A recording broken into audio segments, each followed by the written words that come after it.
Hello बच्चों, हमारे YouTube channel पे आप लोगों का बहुत बहुत स्वागत है। चलिए आज के वीडियो में हम लोग पढ़ेंगे कक्षा 10 का मैथ अध्याय 1 चैप्टर का नाम है वास्तविक संख्या। कक्षा 10 के लिए है। कुछ बच्चे कमेंट कर रहे थे सर जी वीडियो नहीं आ रहा है।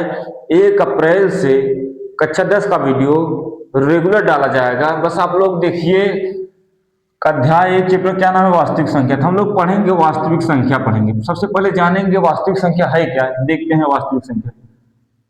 वास्तविक संख्या सबसे पहले जब कोई चैप्टर में कोई नाम आ जाए उसके बारे में जान लेना चाहिए। नाम जानने से कोई काम नहीं हो सकता। अगर हम किसी का केवल नाम जाने उसके बारे में ना जाने तो उसका कोई मतलब नहीं है। चैप्टर में नाम आया है वास्तविक संख्या, पहले इसके बारे में नाम तो सुन लिए, अब इसके बारे में जानेंगे है क्या। चलिए देखते हैं वास्तविक संख्या क्या है। वास्तविक संख्या कहते किसकी है, देखिए परिमेय तथा अपरिमेय संख्याओं के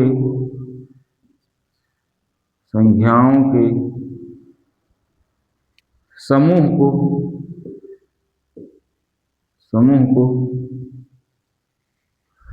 वास्तविक संख्या कहते हैं। वास्तविक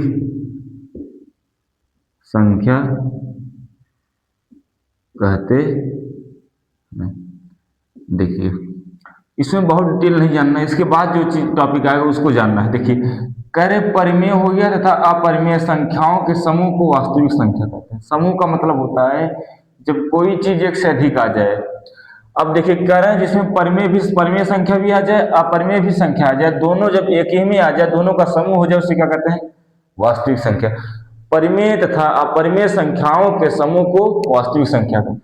परिमेय संख्या भी आ जाए अपरिमेय भी संख्या आ जाए, दोनों को मिला देंगे तो क्या हो जाएगा वास्तविक संख्या। इसलिए कह रहे हैं समूह दोनों आना चाहिए। परिमेय तथा अपरिमेय संख्याओं के समूह को वास्तविक संख्या कहते हैं। अब परिमेय नाम नया आया, अपरिमेय भी आया। हम सबसे पहले जानेंगे परिमेय संख्या क्या है। देखिए अब हम लोग पढ़ेंगे परिमेय संख्या। दूसरा टॉपिक क्या पढ़ेंगे, परिमेय संख्या। ये जानना जरूरी है। देखिए जब परिमेय संख्या अपरिमेय संख्या आ जाएगा, वास्तविक संख्या में दिमाग नहीं लगाना, अपने आप समझ में आ जाएगा। देखिए परिमेय संख्या क्या होता है, परिभाषा लिख रहे हैं। देखिए जिन संख्याओं को P/Q के रूप में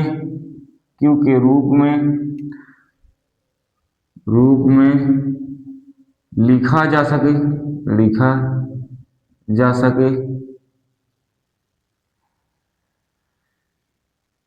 तथा Q डज नॉट इक्वल 0 हो, Q डज नॉट इक्वल 0 हो, जहां P तथा Q पूर्णांक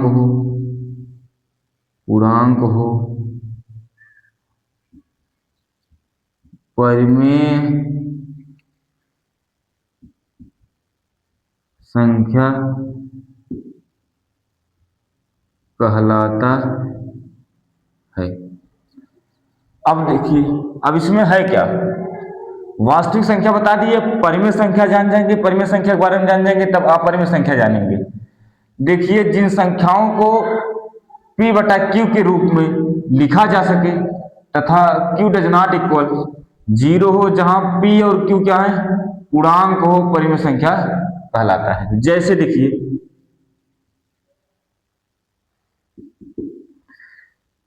3/4 5/3 -2/4 कह रहे हैं जिन संख्याओं को P/Q के रूप में लिखा जा सके। तो यहाँ P की वैल्यू किताब देखिए कर रहे हैं P/Q के रूप में लिख दें। क्या लिख दें, P/Q के रूप में लिख देते। P की वैल्यू कितना है 3, Q की वैल्यू कितना है 4। P/Q के रूप में लिखा होना चाहिए, तब उसे क्या बोलेंगे परिमेय संख्या। लेकिन एक कंडीशन है, कर रहे हैं Q डज नॉट इक्वल 0 हो, Q की वैल्यू 0 नहीं होना चाहिए। अगर देखिए यहाँ P की वैल्यू कितना है 3, Q की वैल्यू कितना है 4, जहां Q की वैल्यू 0 हो जाएगा परिमेय संख्या नहीं कहलाया गया, उसको माना ही नहीं जाएगा। का पहले देखिए परिभाषा में ही स्पष्ट कर दिए हैं, जिन संख्याओं को p बटा क्यू के रूप में लिख सकते हैं, केवल p बटा क्यू के रूप में लिख सकते हो। Q does not equal zero, Q की वैल्यू जीरो नहीं होना चाहिए, तो क्यू की वैल्यू हम लोग जीरो नहीं कर सकते। जैसे 3/0 कर दिए तो p की वैल्यू कितना है 3, क्यू की वैल्यू जीरो हो गया। परिभाषा में कह चुके हैं कि क्यू की वैल्यू जीरो नहीं होना चाहिए, तो क्यू की वैल्यू जीरो नहीं होना चाहिए, ये परिमेय संख्या नहीं है। केवल p बटा क्यू के रूप में लिखा हो, p बटा क्यू के रूप में 5/3 भी लिखा है, -2/4। हाँ देखिए यहाँ माइनस आया है, तो कह रहे हैं p तथा q क्या है पूर्णांक। पूर्णांक उसे कहा जाता है जो इसमें प्लस वाले भी नंबर आ जाए, माइनस वाले भी नंबर आ जाए, उसे क्या कहते हैं पूर्णांक। तो p और q की जो वैल्यू होगा, p तथा q पूर्णांक है, प्लस में भी हो सकते हैं, माइनस भी हो सकते हैं, समझ में नहीं आया, तो उसे क्या कहते हैं परिमेय संख्या कहते हैं। q की वैल्यू जीरो नहीं होना चाहिए। अब क्वेश्चन अच्छा बताइए आप लोग, अगर हम लोग लिख दिए 3/2, अब p की वैल्यू कितना हो गया 3, q की वैल्यू कितना हो गया 2। अब कह रहा है q की वैल्यू जीरो नहीं होना चाहिए, तो 3/0 कर देंगे तो q की वैल्यू जीरो हो गया, जाओ। ये कहेगा हम परिमेय संख्या कहलाएंगे ही नहीं। परिमेय संख्या हमें, अब परिमेय संख्या कह रहा है ना हमको, तभी तुम परिमेय संख्या कर सकते हो जब हम बटे के रूप में लिख दोगे p बटा q के रूप में, और q की वैल्यू जीरो लिख दोगे तो हम परिमेय संख्या नहीं कहलाएंगे। केवल p बटा q के रूप में लिखोगे तब कहलाएंगे। पूर्णांक भी लिख सकते हो, जैसे p तथा q का, p और q की वैल्यू प्लस में भी हो सकते हैं, माइनस में, पूर्णांक में भी लिख सकते हो। अब कह रहे हैं बटे के रूप में p बटा q के रूप में लिख सकते हो, लेकिन q की वैल्यू जीरो हो जाएगा तो हम परिमेय संख्या नहीं कहलाएंगे। कौन कहता है परिमेय संख्या कहता है, परिमेय संख्या कहता है p बटा q के रूप में लिखो, लेकिन q की वैल्यू जीरो नहीं होना चाहिए।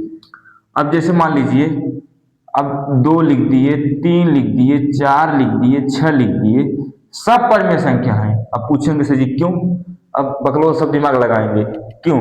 अच्छा बताओ, सबके बटे एक नहीं लिख सकते, सबके बटे एक लिख सकते, सब क्या है परिमेय संख्या है, सब क्या है परिमेय संख्या है। जिन संख्याओं को p बटा q के रूप में लिखा जा सके तथा q does not equal zero, q की वैल्यू जीरो नहीं होना चाहिए, जहां p तथा q क्या है, p और q क्या है पूर्णांक है। अब बताइए, अब p बटा q, देखिए q किससे, अगर कोई पूछेगा q किससे डरता है, अगर q हो गया, q की वैल्यू जीरो हो जाए डर जाए, p अपन q हो गया ना, q हमेशा किससे डराएगा जीरो से, किससे जीरो से। जीरो, क्यू की वैल्यू जीरो नहीं होना चाहिए, क्यू इसका मतलब है जीरो से डरता है, जीरो जहां आया है इसका महत्व खत्म हो जाएगा। p बटा क्यू लिख दिए, अगर क्यू की जगह जीरो आ गया तो पूरे परिमेय संख्या का महत्व खत्म कर देगा, इसका मतलब हो गया क्यू किससे डरता है जीरो से डरता है। समझ में आई नहीं आया, यहाँ तक समझ में आया। तो हम लोग पढ़ेंगे क्या, पढ़ेंगे इसके बाद अपरिमेय संख्या पढ़ेंगे, क्या पढ़ेंगे अपरिमेय संख्या, इसे इरेज कर दें। चलिए अब अपरिमेय संख्या देखते हैं, अपरिमेय संख्या क्या होता है, चलिए देख लेते हैं। परिमेय संख्या समझ में आया ना, अब चलिए अपरिमेय संख्या देखते हैं। परिमेय संख्या हो गया, अब अपरिमेय संख्या देखेंगे। अब हम लोग पढ़ेंगे अपरिमेय संख्या, क्या पढ़ेंगे अपरिमेय संख्या। कोई चीज इतना आसानी से नहीं समझ में आता जितना आसानी से लोग समझते हैं। पढ़ाई को समझने के लिए दिमाग लगाना पड़ता है। अब कहो नहीं, कोई टीचर कितना भी अच्छा हो, आपको कितना भी अच्छा पढ़ा दे, जब आप ठान लो हमें नहीं पढ़ना है तो आप कितना भी अच्छे पढ़ने हो नहीं पढ़ सकते। देखिए अब यहाँ हम लोग पढ़ेंगे अपरिमेय संख्या, क्या पढ़ेंगे अपरिमेय संख्या। परिमेय संख्या पढ़ चुके। अब परिमेय संख्या कहता है ना, अपरिमेय संख्या कहता है हम परिमेय संख्या जस्ट उल्टा रहेंगे। देखिए उसमें क्या था, परिमेय संख्या हम जिन संख्याओं को p बटा q के रूप में लिख सकते हैं, अपरिमेय संख्या कहता है जिन संख्याओं को p बटा q के रूप में नहीं लिखा जा सके। लिखिए परिभाषा, जिन संख्याओं को p बटा q के रूप में नहीं लिखा जा सके, नहीं लिखा जा सके,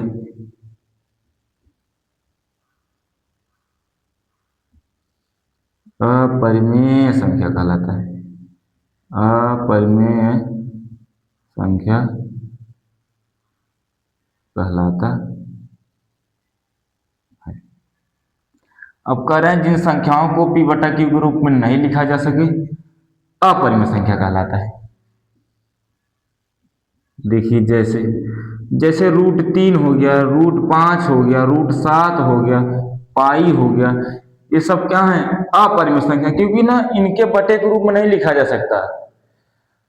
रूट के जितने भी नंबर हैं उनको ना बटे के रूप में नहीं लिखा जा सकता। और नंबर का मतलब ये नहीं कि सर जी कुछ भी लिख दें, अगर रूट के अंदर 4 हो जाएगा तब परिमेय संख्या हो जाएगा। रूट के अंदर जितने भी नंबर लिखे रहे, जैसे 3, 5, 7 सब विषम भी संख्या है। अब कह रहे हैं ना रूट के अंदर जितना भी नंबर लिखा जाएगा वो किसी का वर्गमूल न बनने पाए। अगर हम लोग लिख दिए √4 हो गया तो 4 किसका स्क्वायर है? 2, तो 2 बाहर निकल जाएगी तो ये परिमेय संख्या हो जाएगी, क्योंकि 2 के बटे हम लोग 1 कर सकते हैं। तो रूट के अंदर वाले नंबर जितने भी हों विषम संख्या हो, इसका भाज्य गुणनखंड करे तो भी 2 से ज्यादा ना हो।